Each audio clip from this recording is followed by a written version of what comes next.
Magandang umaga po.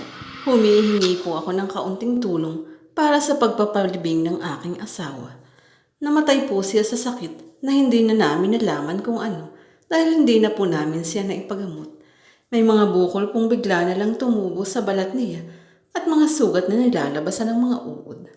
Bago pa po namin siya madala sa ospital, kaagad na po siyang binawian ng buhay dahil sa kanyang mga sugat. Muli, ako po ay humihingi sana ng kaunting tulong upang magkaroon siya ng matiwasay at maayos na libing. Sana po ay mapagbigyan ninyo ako. Napalingon si Yana sa lalaking nakatayo sa may labasan ng jeep kung saan siya nakasakay. Panlima siya mula sa likuran ng driver, kaya naagaw kaagad ng lalaking may saklay na nagsasalita ang atensyon niya. Madumi ang punit-punit na damit ng gusgusing lalaki na may hawak itong isang malaking picture frame na may lamang litrato ng isang nakangiting babae na may biloy pa sa kanang pisngi. Bagong modus na naman nila yan, kunwari pampalibing ng asawa, pero pang-adik lang naman nila. Naiinis na sabi ni Yana. Ano ka ba, Yana? Baka marinig ka. Saway naman ang katabi niyang si Mickey bago naghanap ng pera sa loob ng bag. Ano naman, if I know ipambibili lang niya ng drugs yan. Pahingi po ako ng tulong kahit magkano, para lang po sa asawa ko. Pahingi po akong bariya. Sabi pa ng gusgusing lalaki na pumasok na sa loob ng jeep upang mamalimos sa mga pasahero.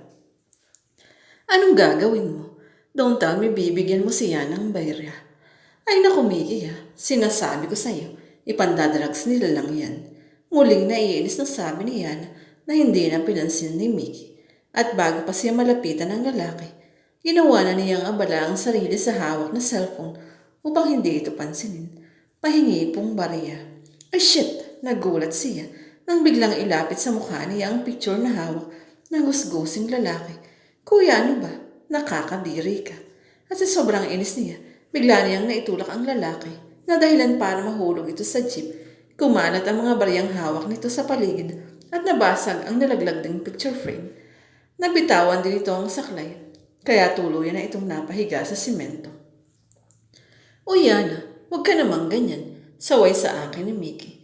Pinulot ng lalaki ang mga barya bago matalim na tumingin sa kanya. O anong tinitingin-tingin mo dyan? O di ba tama naman ako na ipangdadrugs mo lang yung mga barya na yan? Umalis ka na nga dito. Nakakaistorbo ka sa amin eh. Pasigaw na pagtataboy niya.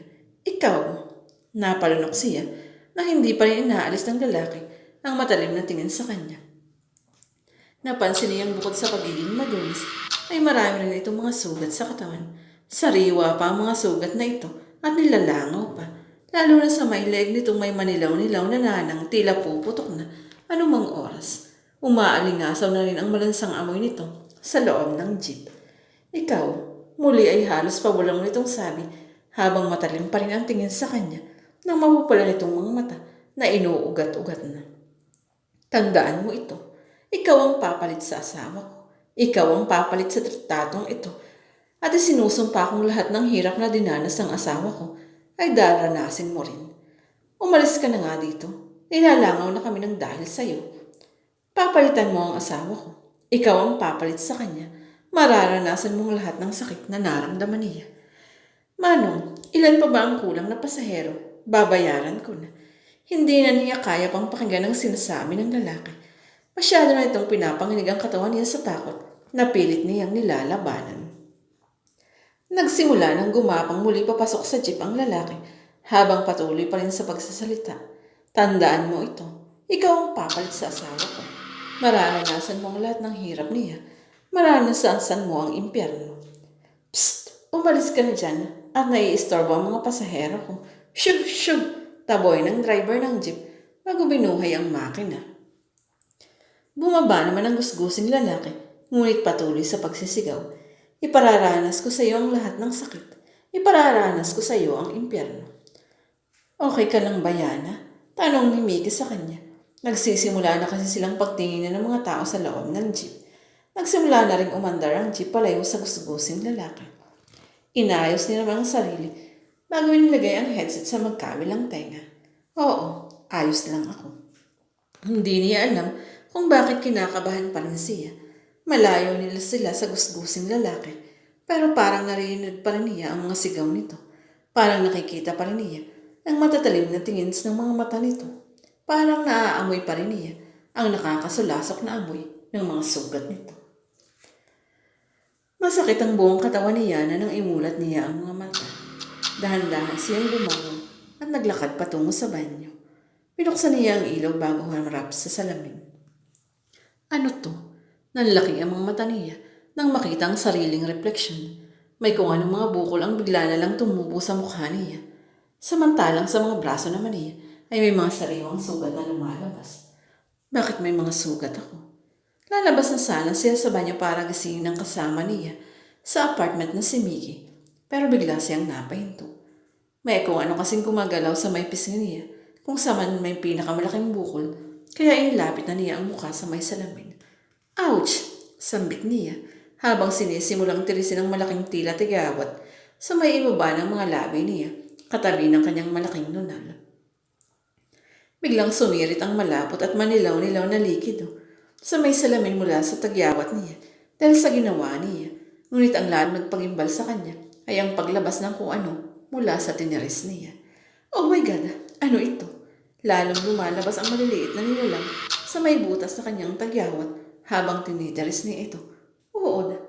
Ate, pahingi ng barya. Pakiramdam niya. Hihimatay na siya sa biglang pagsulpot ng lalaking gusgusan sa tabi niya. Ngunit mas nagimbal siya nang makita ang hawak nitong litrato. Pero hindi na ito litrato na may biloy na asawang nang nakangiti. No, hindi pwede. Hindi ako yan. Ingay ng alarm clock ang gumising kay Yana na halos ikalaglag na niya sa kama. Mabilis siyang pumunta sa banyo upang tingnan ang sarili. Isang malalim na buntong hininga ang nabitawan niya nang walang kahit anong makitang tagyawat sa mukha niya o sugat sa katawan. Uy, ay kabayo. Napapitlag siya sa biglang pagsulpot ni Mickey sa may pintuan. Okay ka lang dyan. Para kang nakakita ng multoan. Nagpakawala muna siya ng malalim na buntong hininga bago nakasagot. Oo, okay lang. Binangungot kasi ako kagabi. Tugon niya bago muling ibinalik ang tingin sa harap ng salamin. Bangungot lang yun. Wala nang iba. Thank you for calling customer service. My name is Yana. How may I help you? Pahingi akong barya. Biglang naihagis ni Yana ang headset na nakasabit sa may tenga niya sa kaharap na computer dahil sa sagot na nakuha mula sa kabilang linya. Mabuti na lang at hindi sa monitor tumama ang inihagis niya kung hindi malamang inabasag na yun. Hey, what's the problem? Are you okay? Pabulong na tanong ng katabi niya. Bawal kasing magtagalog sa loob ng opisina nila. Nothing yet. I'm okay.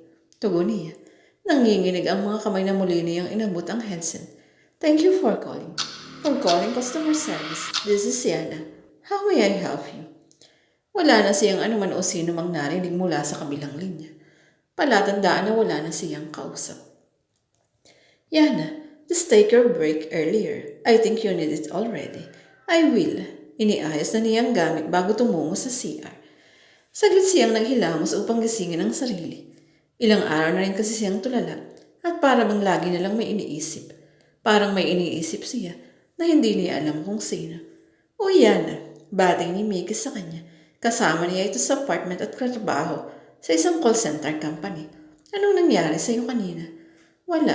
May sira na yata ang headset ko. Kaya kung ano-ano ang naririnig ko. I see. Teka na paano yan?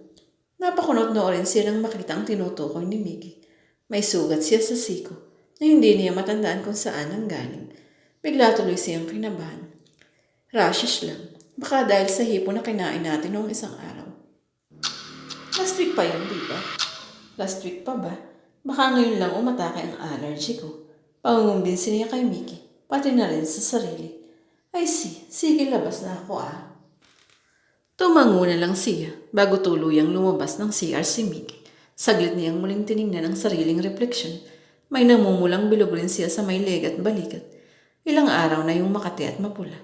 Sa likod naman niya, may maliit ding sugat dahil sa buong gabi niyang pagkakamot. Mukhang kailangan na niyang bumalik ulit sa dermatologist dahil sa allergy. Oo, allergy lang yan. May ilang ulit pa niyang tinitigan ang sariling refleksyon bago naglakad patungo sa may dulong kuyubikil. Ate, pahinging barya. Napahinto siya sa pagbukas ng butones ng pantalon dahil sa narinig. Nagsimula na siyang kilabutan nang makita ang pares ng mga paa sa may labas ng cubicle kung nasaan siya. Isang pares ng mga madudungis na paa at puro sugat. May katabi itong saklay na kahoy na napakapamilyar sa kanya. Sino yan? Bawal ang lalaki dito. Hindi mo ba alam? Umalis ka dyan kung hindi tatawag ako ng guard. Ate pahinging barya. Lalo siyang kinilabutan sa narinig na sagot mula sa taong nagmamayari ng madungis na paa. Pero may kakaiga sa boses nito na lalong nagpanginig sa katawan niya sa takot. Parang nanggagaling sa ilalim ng lupa. Umalis ka sabi dyan kung hindi. Pahingi akong barya. Nagsimula nang maging mataas ang boses ng lalaki sa labas ng cubicle. Sinabayan pa ito ng paghampas nito sa pinto ng cubicle. Barya, pahingi akong barya. Tulungan ninyo ako. Hindi na niya nagustuhan ang ginagawa ng lalaki. Nais niya itong pasukan sa loob at alam niyang sa oras na papasok siya nito ay may gagawin itong hindi maganda sa kanya. Tulungan ninyo ako. Parang awa na ninyo. Nagsumiksik na siya sa pinakasulo kung saan halos yakapin na niya ang basurahang may lamang tissue na mapanghi at amoy dumi ng tao. Pahingi akong barya. Bigyan mo ako ng barya. Tulungan niyo ako. Halos maubos na ang boss niya sa kasisigaw bago tuluyang nabuksan ng lalaki ang pinto. Lalong nanginig ang buong katawan niya sa takot nang iluwa ng pinto ang lalaking may hawak na picture frame kung nasa ng isang napakapamilyar na mukhang may mga bukol sa mukha at halos na aktres na balat sa mga sugat. No, hindi ako yan. Yana, wake up. No, habol ang hiningang napabangon si Yana mula sa pagkakahiba sa mataas at matigas na puting kama. Tumambad sa kanyang nag-aalalang mukha ni Mickey at ang nurse na katabi ito. Nasaan ako? Nandito ka sa klinik. Nakita ka kasi ng janitress na walang malay sa CR. Kaniya ka kaya sinugod ka nila dito. Pinapunta na rin ako ni TL para may magbantay sa'yo. Ano bang nangyari? Patuloy siya sa malalim at mabilis na paghinga bago nasa bunutan ng sariling buhok. Sumasakit kasi ang ulo niya sa tuwing aalalahanin niya ang nangyari kanina. Hindi ko alam. Wala akong matandaan. Sigurado kang okay ka na. Pwede mo naman akong hindi samahan dito sa Divisoria. Ngumiti siya na kay Mickey. Kaka-out lang nila mula sa panggabing trabaho at dahil wala naman silang pasok mamayang gabi, sinamahan na niya ito sa Divisoria. Okay lang ako. Last week pa ito nakaplana, diba? Thank you. Wait lang. Pasok lang ako dito sa may shop. Dito ko nakita yung dress na gusto ko eh. Sige, dito na lang ako sa labas. Magtitingin-tingin lang ako. Pumasok na sa loob ng tindahan ng mga damit si Mickey. Samantalang siya ay naiwan sa labas at tumitingin-tingin sa ibang tinda roon. Ate na may nunal. Napalingon siya sa matandang babaeng nakaupo sa harap ng isang tindahan. May maliit itong lamesa sa harap kung saan may mga baraha sa ibabaw. Saglit siyang napalingon sa mga taong dumaraan sa gilid niya at wala siyang napansin na ibang tao na may nunal. Malaki ang nunal niya sa ibabang labi kaya siguradong siya ang tinatawag ng matandang may ilang hakbang lang ang layo mula sa kanya. Ako po. Oo, halika. Huhulaan kita. Anang matandang babaeng may makintab na telang nakabalot sa buhok at may suot na mga alahas na may malalaking bato. Hindi na po. Salamat na lang po. Miss, kailangan kitang hulaan. Kailangan? Bakit po? Hindi niya nagugustuhan ang tono ng pagsasalita ng matanda.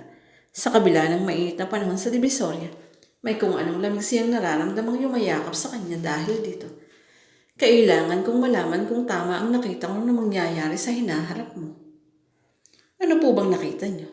Tila kusang lumabas ang mga salitang yun sa bibig niya. Kahit ayaw na niyang marinig, ang susunod pang sasabihin ng matanda. Kailangan kong malaman kung tama ang unang hula ko na mapupunta ka sa impyerno. Ate pahinging barya. Shit! Malakas niyang naitulak ang batang biglang kumapit sa braso niya. Sa lakas ng tulak niya, napasubsob ang bata sa simento at dumugo ang siko at tuhod nito.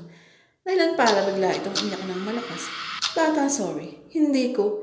Pahingi akong Maria. Muli niyang nabitawan ang bata nang bigla itong humarap sa kanya.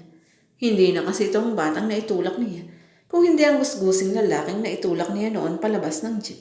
Ang lalaking may hawak na larawan ng isang babae. Ang lalaking paulit-ulit niyang napapanaginitan na larawan niya ang hawak-hawak. Grabe si ate, nanulak ng bata. Kawawa naman yung bata. Ano ba yan si ate? Hindi na naawa sa bata. Pasikatin natin sa Facebook. Hindi niya napansin na pinagtitingin niya ng siya ng mga tao sa paligid. Habang ilan sa mga ito ay may hawak na cellphone at nakatutok sa kanya. Yana, bakit umiiyak ang bata? Nag-aalalang tanong ni Mickey. Bata, pasensya ka na. Eto, oh. Sabi ni Mickey bago itinayo ang bata at binigyan ng barya. Hindi siya yung bata kanina. Hindi siya yung nakita ko. Nanginginig ang katawan na sabi niya. Muli niyang nilingon ang matandang kausap kanina. Lalo siyang nilamig at kinilabutan nang makitang wala na raw ng matanda. Pati ang kaharap nitong lamesa. Grabe naman yung nanulak ng bata. Halos si ate, ang sama ng ugali. Kawawa naman yung bata. Nagkasugat tuloy. Akala mo ang ganda mo. Para namang langaw yung nunal mo. Kasing pangit ng ugali mo ang balat mong ginagalis. Yak! Dapat sa mga kagaya mong masama ang ugali, pinapatokhang din. Naiinis na pinatay niya na ang laptop bago inihagis sa malambot na kama. May mga nag-upload kasi ng video ng pagkakatulak niya sa bata noong isang araw sa Divisoria. Mabilis na kumalat ang mga video at puro pang-aaway at pangkukutsa ang nababasa niya. Huwag mo na kasing basahin para hindi ka na maging affected ng ganyan. Alam mo naman ng mga tao ngayon, masyadong judgmental. Payo ni Mickey. Na-explain naman na ako sa mga social media accounts ko na hindi ko sinasadya at nag-sorry na ako sa bata. Bakit ayaw pa nila akong tigilan? Naiinis na sabi niya. Tuluyan yung pinagsawalang bahala ang mga sinasabi ng matandang nakausap niya noon dahil mas nangibabaw ang inis niya sa video na kumakalat ngayon sa internet. Ganun talaga kapag sikat, hindi nila tatantanahin. Hayaan mo lang at huwag nang pansinin. Makikita mo may mga pasikat na video na naman silang i-upload at pagpepiestahan soon. Ani Mickey bago binitbit ang malaking bag. Sigurado ka bang okay lang sa'yo na maiiwang mag-isa dito sa apartment ngayong gabi? Oo, okay lang ako. Sabi niya kay Mickey na pauwi sa sariling bahay sa probinsya. Nakalib kasi ito ng trabaho silang 3 araw. Sige, basta i-text mo ako kapag may kailangan ka. Oo, salamat. At ang tuluyang makalis ang kaibigan, kumuha siya ng salamin. May tumubo na naman kasing 3 malalaking tagyawat sa pisngi. Hindi niya ugaling tumiris ng mga tagyawat. Pero iba kasi ang laki ng mga tagyawat niya ngayon. Iniisip niyang malapit na siguro siyang datnan kaya gano'n lamang kalalaki ang mga ito. Inilapit niya palalo ang salamin bago sinimulang tirisin ang pinakamalaki sa mga ito. 1, 2, 3. Halos kumalat sa buong bilog na salamin ang malapot at dilaw na likido mula sa tagyawat niya sa ilong. Isusunod na sana niyang tirisan ang 2 pa, ngunit medyo hindi pa nga hinog ang ngayon, kaya nagdesisyon na lamang siyang punasan ng tagyawat at lagyan ng gamot ang mga allergy niya sa braso at binti. At nang matapos sa paglalagay ng mga gamot, tumungo na siya sa kama upang matulog. Maaga siyang matutulog dahil wala siyang kasama niya sa apartment.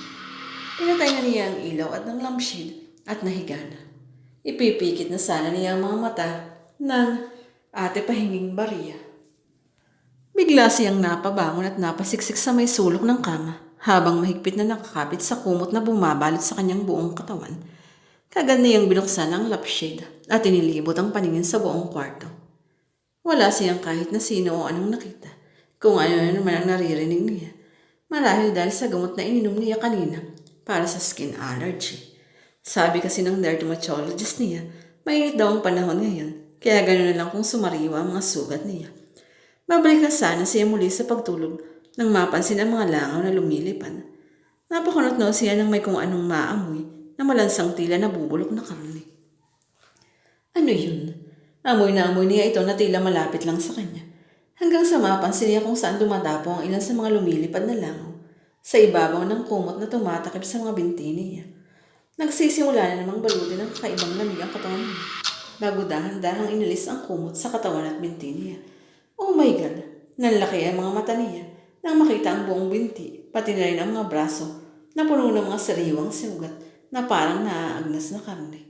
Kagad na dumapo ang mga langaw sa sariwa niyang mga sugat na dumudugo-dugo pa, kaya bigla siyang napatayo. Naagaw naman ang malaking salamin na kasabit sa dingding ang atensyon niya. Naglakad siya palapit sa salamin bago napatitig sa 2 tagyawat na kanina lang ay medyo maliit pa. Ngayon tila hinog na ang mga ito at hindi na kailangan pang tirisin. dahil parang may kung anong lalabas anumang oras. Hindi na nga niya kinailangan pang tirisan mo ngayon dahil may mga uod na bigla nilang lumabas sa tila malaking nana sa mukha niya. Kaya sumambulat sa kaharap niyang salamin ang malapot at ilaw ng mga likido mula roon. Saglit pang tila nagsayaw-sayaw sa butas ng mga tagyawat niya ang mga uod bago tuloy ang lumabas at malaglag sa kinatatayuan niya. Ate pahinging bariya. Pakiramdam niya. Bibigay na ang mga tubo niya dahil sa panginginig nang makita ang gusgusing lalaki sa may sulok ng kwarto. Hindi siya maaaring magkamali. Ito ang lalaking na itulak niya noon sa jeep. Ito ang lalaking humihingi ng barya sa kanya noon. Pero bakit iba ang hawak nitong picture frame? Hindi ang picture frame na sinasabi nitong asawang ipapalibing nito. Kung hindi ang picture frame ng litrato niyang maraming bukol at sugat sa mukha. No, hindi ka totoo. Hindi ka totoo. Hindi niya sinagatubling isuot ang mga tsinilas at mabilis na lumabas ng kwarto. Ate pahinging bariya. Kagad na sumalubong sa kanya ang lalaking bigla na lang sumulpot sa sala ng apartment. Wala na itong saklay at paika-ika nang naglalakad palapit sa kanya. Tigilan mo na ako. Parang awa mo na. Naiiyak na sigaw niya bago binuksan ang pinto palabas ng apartment. Nagsimula siyang tumakbo ng tumakbo. Hindi niya alam kung saan siya pupunta. Ang alam niya lang gusto niyang makalayo sa lalaking ito. Gusto niyang makalayo sa lalaking may hawak ng litrato niya. Gusto niyang makalayo sa impyernong isinumpa nito sa kanya. Ate. Napahinto siya bigla sa pagtakbo dahil sa kamay na kumapit sa braso niya. Dahan-dahan niyang itinasang tingin mula sa gusgusin kamay patungo sa mukha ng mga may-ari nito. Mulit siyang naiyak sa takot nang makita ang mukha ng lalaking gusgusin, lalo na magtama ang tingin nila ng matatalim at mupula nitong mga mata. Ang mga matang magdadala sa kanya sa impyerno. Ate, bigyan mo ako ng barya. Parang awa mo na. Tigilan mo na ako. Patawarin mo na. Kasunod ang nakabibinging mga busina ng sasakyan na bigla niyang narinig ay ang nakasisilaw na ilaw na papalapit sa kinatatayuan nito. Hindi na niya tapos pang sinasabi dahil sa malaking sasakyang tumama sa katawan niya na makailang ulit na kumadladkad sa kanya sa kalsada bago muling tumama sa isa pang malaking sasakyan. At bago patuluyang magdilim ang kanyang paningin, paulit-ulit at malinaw niya pa rin naririnig ang bulong ng lalaking gusgusin. Ang lalaking magdadala sa kanya sa impyerno. Ate pahinging bariya. Humihingi po ako ng kaunting tulong para sa pagpapalibing ng aking asawa. Kahit magkano po. Kahit barya lang po. Saglit na napahinto si Rachel sa paglalaro sa hawak na cellphone. Napatingin siya sa lalaking gusgusin na nasa labas ng jeep. May hawak itong malaking picture frame kung saan nakalagay ang picture ng isang babae. Isang nakangiting babae na may nunal sa ilalim ng labi. Muli niyang itinunang atensyon sa nilalarong cellphone. Wala siyang oras para sa mga walang kwentang bagay na yun. Sigurado naman siyang isang modus lang yun ng mga drug addict para lang makahingi ng perang pambili ng drugs. Ngunit bigla niyang nabitaygwan ang cellphone na hawak ng may mahigpit na kamay na humawak sa braso niya. Dahan-dahan niyang itinaas ang kanyang ulo at sa pagtama ng mga mata nila ng lalaking gusgusin na humihingi ng barya kanina. Bigla siyang nakaramdam ng kakaibang takot at kilabot.